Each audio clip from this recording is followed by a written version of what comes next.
Thanks for staying tuned to your station, the African Independent Television, and welcome to your program, Security Watch Africa. On this channel and on this program, we'll bring you that information you need to keep your life safe and secured. Welcome to your program, Security Watch Africa. My name still remains Patrick Abambo. We are all charged as the year coming to an end. Just a few days to the last month in the year 2020. We are charged to be security conscious and ensure that you report any suspecting movement to the law enforcement officers, agencies, wherever you find them. Yes, during the week, some issues actually drew my attention. I must comment on them. One is the comment by the revered Sultan of Sokoto talking about the rising insecurity in the northern Nigeria, and particularly he talked about house-to-house kidnapping. I want to believe that he didn't say that, but if he did, I would say that it's an indictment on all the leaders, both political and traditional leaders in the northern Nigeria, which incidentally, the Sultan himself is one of them. It's not the responsibility of the security agencies to protect your homes. You are ensured to make sure you protect your homes. Security agencies are there to provide the second layer security for you, but the people themselves are to make sure that their homes and their lives are secured, first and foremost. The communities where you live, how security conscious are the people? The traditional rulers, are they aware? Do they report to the security agencies once they see any movement that is suspicious? Sometimes we leave everything into the hands of security agents and expect them to perform magic. I think that the Sultan himself should be able to call all the leaders in the northern Nigeria and the traditional rulers, religious rulers, all the political leaders to actually look at the solution. The solution lies within them, and they should be able to find the solution for it. Yes, then another disturbing issue is in Ondo State. In the last 1 or 2 weeks, so many high-profile people have either been kidnapped or been killed. The most disturbing is the first-class traditional ruler that was killed just 2 days ago. I would like to advise the Inspector General of Police that he must charge his people to do what they need to do. Seriously, there must be a rejigging of the security arrangement and security architecture in Ondo State so that people's life can be secured. Security is very, very important, and we must not toil with it. So the IGP, whom I know is watching this program, please make sure that something is done to protect the lives and properties of the people in Ondo State. Yes, to another lively and at least joyful news is with Security Watch Africa crew want to congratulate and wish, though it's belated, the Chief of Army Staff, Lieutenant General Tuku Yusuf Bretai, happy birthday in arrears, so to say. During the week, he marked his 60th birthday, and he undertook a marathon race on that day to show how fit he is, and so many things he has done to change the face of Nigerian Army. Yes, I think that takes us directly to the report. Again, there's joy in the homes of most of the Nigerian Army families during the week with the promotion galore that erupted everywhere, and people are very happy. And though, like the report we're going to show you now says, to whom much is given, much is expected. Sit back as we bring you this report of the decoration put together by Shuli Daniels.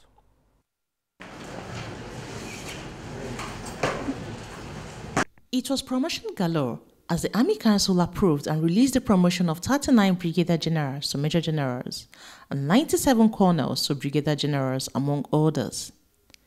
The significance of this promotion can be said to be twofold. One, it is a reward for hard work, as most of the officers are directly and indirectly involved in the fight against insurgency and internal security operations.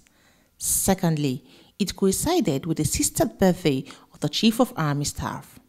36 of the officers promoted, who are either principal staff officers or participants of the Army War College of Nigeria, were decorated in a ceremony that was graced by the National Security Advisor to the President, Major General Mohammed Mungono, retired. Former 5-time Minister of the Federal Republic of Nigeria, Engineer Bunu Sharif Musa, former Governor of Edo State, Adams Oshomole, and the Deputy Governor of Edo State, Philip Shaib. All the dignitaries who spoke at the occasion eulogized the Chief of Army Staff, Lieutenant General T.Y. Buratai, for his outstanding leadership of the Nigerian Army and the fight against insurgency and terrorism. The Commandant Army War College of Nigeria, Major General Solomon Udonwa, particularly made reference to the beautiful and well-equipped new auditorium constructed for the War College by the Chief of Army Staff. You have to justify this confidence reposed in all of you by the Chief of Army Staff. I have no doubt in your abilities to do that. And I want to thank the Chief of Army Staff for finding you worthy of this elevation, to thank him for the support to the college, both in terms of academic development and the infrastructure.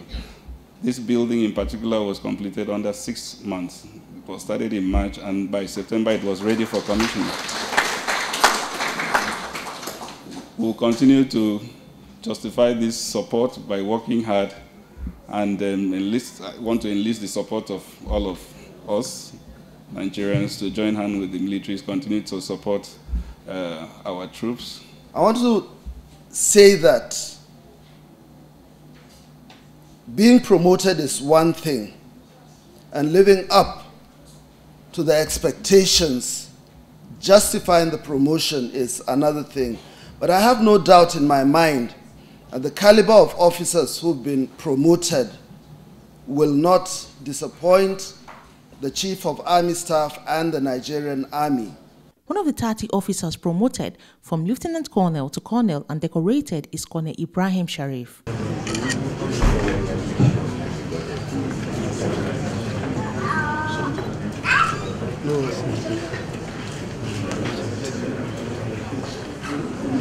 While advising the newly decorated officers, some of the dignitaries charged them to put in their best in the service to their nation and make their families proud. You've actually distinguished yourselves, and that's why you're here. But let me say that even as you recognize for excellence, this is another challenge to even keep doing more. I appreciate what the Nigerian military is doing now. Your hands are full. We wish you the best. We pray with you. And we also celebrate our families who are behind you. My state cannot thank the Nigerian Army and indeed the armed forces for the great job they are doing in tackling the insurgency that we have been suffering from for the last 11 years. A lot of sacrifice has been made both in life and in physical terms, and we continue to pray for you. And the young officers that have now just been promoted, like General Obi has said, they have gone through the mill and have been well prepared for greater responsibilities ahead. We as parents, we always continue to pray for them, for their safety, and for the well-being of the entire members of the armed forces.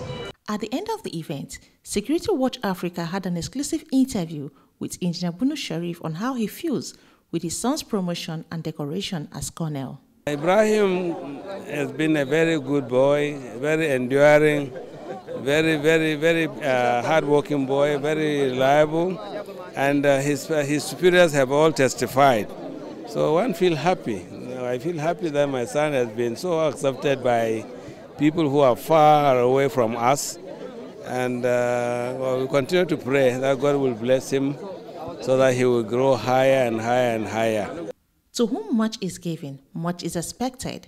As hundreds of these officers are promoted and decorated, the Nigerian Army and the nation Nigeria expect more commitment, dedication, and professionalism in their various assignments. Shirley Daniels, Security Watch Africa, Abuja. Yeah, indeed, to whom much is given, much is expected. I want to also congratulate so many people, so many friends of Security Watch Africa that we are recently promoted. The Brigadier General, so who is now the Provost of Nigerian Army College of Education. Lori is promoted to Major General now. Colonel Sage Musa, the Acting Director of Army Public Relations, is now a Brigadier General, one-star General. Then my friend, the former Brigadier General Hassan Ahmed, the Provost Marshal of the Nigerian Army, is now a Major General. In fact, it's a celebration galore all through. So many. My friend and brother, Brigadier General Parker, is now a Major General. So so many people are celebrating this period. Kudos to you all, and well done to the Army Council for doing that. Yes, just yesterday, the Inspector General of Police, IGP Mohammed Adamu, had his meeting with his field officers, commanders, AIGs across the country in Nigeria to look at what security has been like and how to tighten it up. Sit back as we bring you this report from the police headquarters by Shekina Chinkere. This Friday, the force headquarters of the Nigeria Police Force witnessed a gathering of Assistant Inspector General of Police, Commissioners of Police from the 36 states of the Federation and the Federal Capital Territory. This gathering was significant because it had the presence of the Minister of the Police Affairs and is the first physical gathering since the COVID-19 lockdown. In his opening remark, the IGP spoke on the essence of the meeting. I welcome you all to this conference, which it is hoped to be the last for this year, 2020. It must be acknowledged that the year has been very challenging, both to the nation and to the Nigeria Police. The security challenges were particularly compounded by the COVID-19 pandemic and the violence that resulted from the NSAS protests. In due cognizance of these developments, this meeting is being convened to review the general security situation in the country as the year winds down, evaluate the progress we have made and challenges we experience in relation to our policing mandate, as well project into the future as we advance our internal security management responsibilities. As the frontline internal security agency, the Nigeria Police has, through the year, been grappling with major and complex internal security situations, particularly the activities of terror elements, bandits, kidnappers, armed robbers, cultists, cyber criminals, and other highly organized national and international criminals. And challenges, and again, the security situation is compounded by the challenges brought about by the NSAS protests. I'm elated to note that with the leadership we have been providing at the field level and other formations, we have made giant strides in our drive to guarantee a stable security order in the country.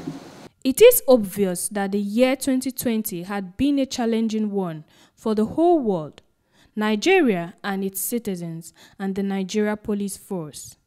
But with this meeting, it seems that the police leadership is re-engineered to continue protecting lives and properties of law-abiding citizens.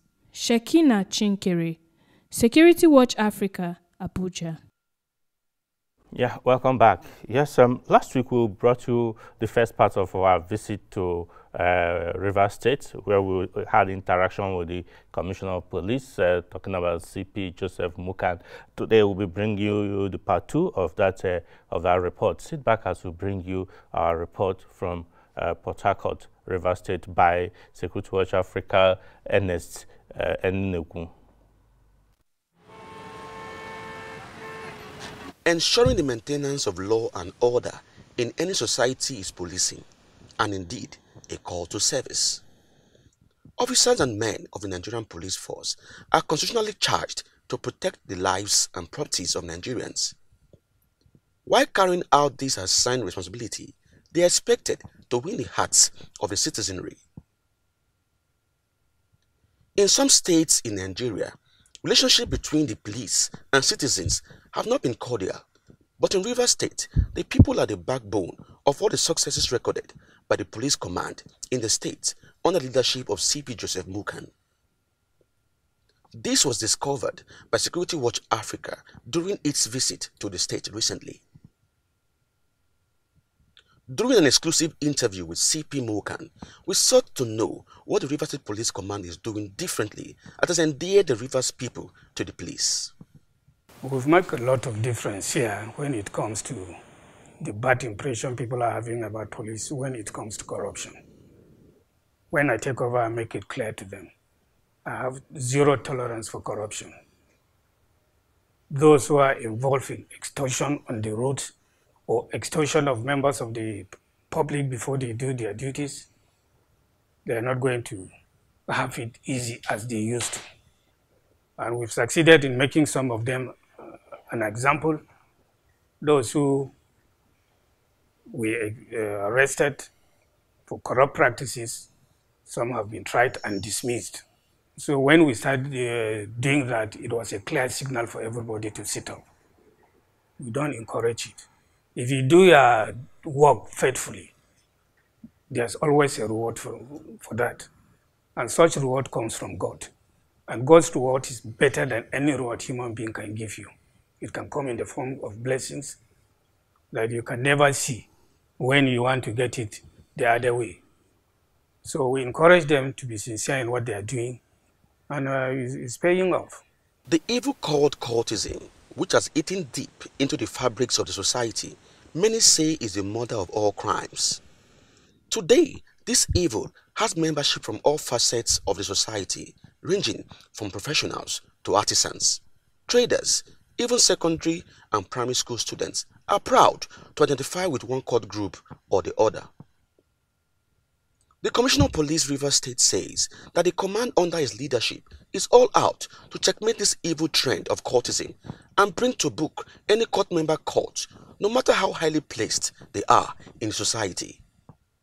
Yes, we've neutralized them because we're able to identify them. They are not faceless. We identify their meeting places where they plot their evil activities. We're able to identify it. And before they venture to gather, we're already there. And when they see us on the ground, there's nothing they can do than to move away. This has been paying a lot of results. We're getting a lot of results from that. So cultism has been drastically reduced in this state. It used to be a state show. You move in the daytime and you see them gathering. That was before I came, but you hardly see them. With the Yellowtide season around the corner, how prepared is the command to carry out its constitutional responsibility of protecting lives and properties of the people? And of course, visitors that will be arriving the state during this season. I want to appreciate the people of Rivers State because they have been giving us the maximum cooperation to fight crime in this state. The information they always give us is, and these are people who are willing to give you vital information to assist in fighting crimes. So we can only reciprocate when we ensure that there's a conducive atmosphere for them to go about their businesses, and there's a conducive atmosphere for them to enjoy their livelihood. So let them be assured that we are still firmly on the ground and we are out to protect them. We have got our strategy in place even before we enter the Ember months. So we are now in November, and November is almost gone. We have not witnessed any change in the statistics of our crime rate. But people should be rest assured that they enjoy the Ember month to the fullest. We assure them of our their protection. Their lives are in our hands since they have been charged to protect them. So definitely we ensure that they enjoy the Ember month, most especially the Yuletide, which is at hand. Let them be rest assured that we are still on the ground. The mopping up of arms and ammunitions in the hands of unlawful persons is a critical factor in the fight to keep the state peaceful. How has the command fared in ensuring that society is free of illicit weapons? Yeah, we've made a lot of recoveries, both locally and the fatal AK-47. We've recovered about 52 different arms and rifles, and over 2,000 ammunitions have been recovered, both on our raids and the arrest of these notorious criminals. We have recovered so many vehicles, assorted vehicles equally, that are being used by these criminal gangs, and the recovery is still on process. With the dedication and commitment to duty as it is presently seen in the actions of CP Joseph Mukan and his men, we expect a crime-free Yuletide season. Ernest Enuneku, Security Watch Africa, Port Harcourt, Rivers State. Welcome back. Yes, we must commend the CP Rivers State and his men for doing a yeoman's job there, protecting the peoples of Rivers State. Security Watch Africa will keep an eye in Rivers to ensure that what the CP said in terms of the Yuletide season is what actually happened. Kudos there. Yeah, let's quickly bring you our special report on the flooding of the country with illicit arms, firearms. Based on our discussion last week, our issue last week, we put together this report by Peggy Agbe to look at what dangers are there with arms in the hands of civilians and those who are not supposed to bear arms. Sit back as we bring you this report. The Nigerian Firearms Act 1990, Chapter 146, Part 2 of Section 2, provides that no person shall have in his possession or under his control any firearm or ammunition except such person has a license from the President or from the Inspector General of Police. It further states that no license or permit to carry firearms should be granted to applicants under the age of 17. Persons who are of unsound mind, persons not fit to have possession of the firearm in question on account of defective eyesight, and persons of intemperate habits, or anyone who has during the previous 5 years been convicted of an offense involving violence or the threat of violence. With the flooding of firearms in Nigeria after the #EndSARS protest, where some police stations were destroyed by hoodlums who made away with officers' uniforms, firearms, and weapons used in tackling crimes, it has become worrisome as these firearms are in the wrong hands. Will Nigerians be able to sleep with their eyes closed or move around freely without fear of being attacked by weapon-drunk individuals? It is with this worrisome trend that Security Watch Africa had a chat with AIG Wilson Inalegu, retired, AIG Austin Iwar, retired, and the Police Force Public Relations Officer DCP Frank Mba, all looking at the dangers of firearms flooding in the country. If you have weapons in the hands of unauthorized persons, that poses a great danger to the society, to law and order, leads to violent crimes, especially banditry, kidnapping, armed robbery, burglary,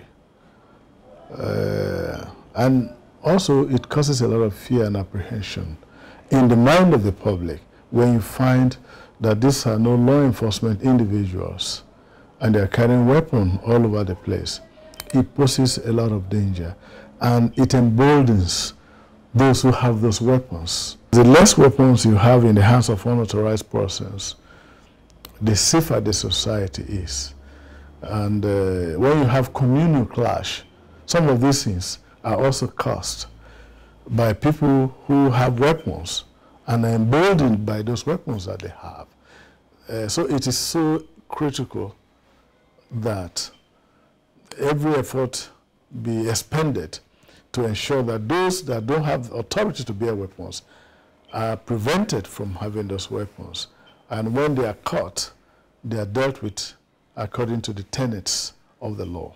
It portends a danger to our society in the sense that when you have unregulated arms in the wrong hands, especially as we have it in this country, it means that people are under threat anytime of being attacked or being or robberies and all kinds of violence. You know, when you have too much arms in the wrong hands, there is a tendency for violence to increase. And unfortunately for us, it has been a very tough area of policing in the sense that our borders are very porous and there is no effective enforcement of border patrols and border rules, entry and exits and entries in terms of trying to police what comes into this country. People are smuggling all kinds of arms into the country using all kinds of tricks. And I think that it's something that the security agencies should come together as a collective and find a solution to deal with it. In the aftermath of NSAS protests, or put differently, at the peak of the NSAS protests, when some of the activities of the protesters went violent, we saw all kinds of crimes being committed, from looting to killing to arson, and then also to stealing of weapons from police armories. This is a very dangerous dimension, and they have both immediate, they portend great dangers both now and in the future to our overall national security. Furthermore, light was thrown on civilian firearms licensing, the caliber of firearms allowed in Nigeria, and if there are formal trainings of arms handling before licenses are issued. We have a category of weapons called prohibited firearms. These are firearms, we call them self-loading. That means if you cock once and you press the firing pin, if you press the firing pin, they begin to discharge. You don't need to load. But if you have, like, let me use the everyday language, like double barrel or single barrel, those are for gaming. Some people have a hobby of going to hunt. That we allow. The Firearms Act recognizes licensing of two types of arms, at least for members of the public. You have the one that the IG has authority to license is the double barrel shotgun or single barrel shotgun, not automatic. The Nigerian law does not recognize the licensing of automatic rifles or semi-automatic rifles or pump action. Anybody with pump action or any automatic or semi-automatic rifle is illegal. Even if the person claims to have a license, that license is null and void. For members of the public, the only weapons they are authorized to bear are those weapons that are not automatic rifles, weapons that are not of military category, weapons that are muzzle loading firearms. For those firearms, yes, they can apply, and then the Inspector General of Police, who has the authority to issue those licenses, will now profile the individual. We are in dangerous times and must be on the lookout for any form of threat around our environs. Report to law enforcement officers.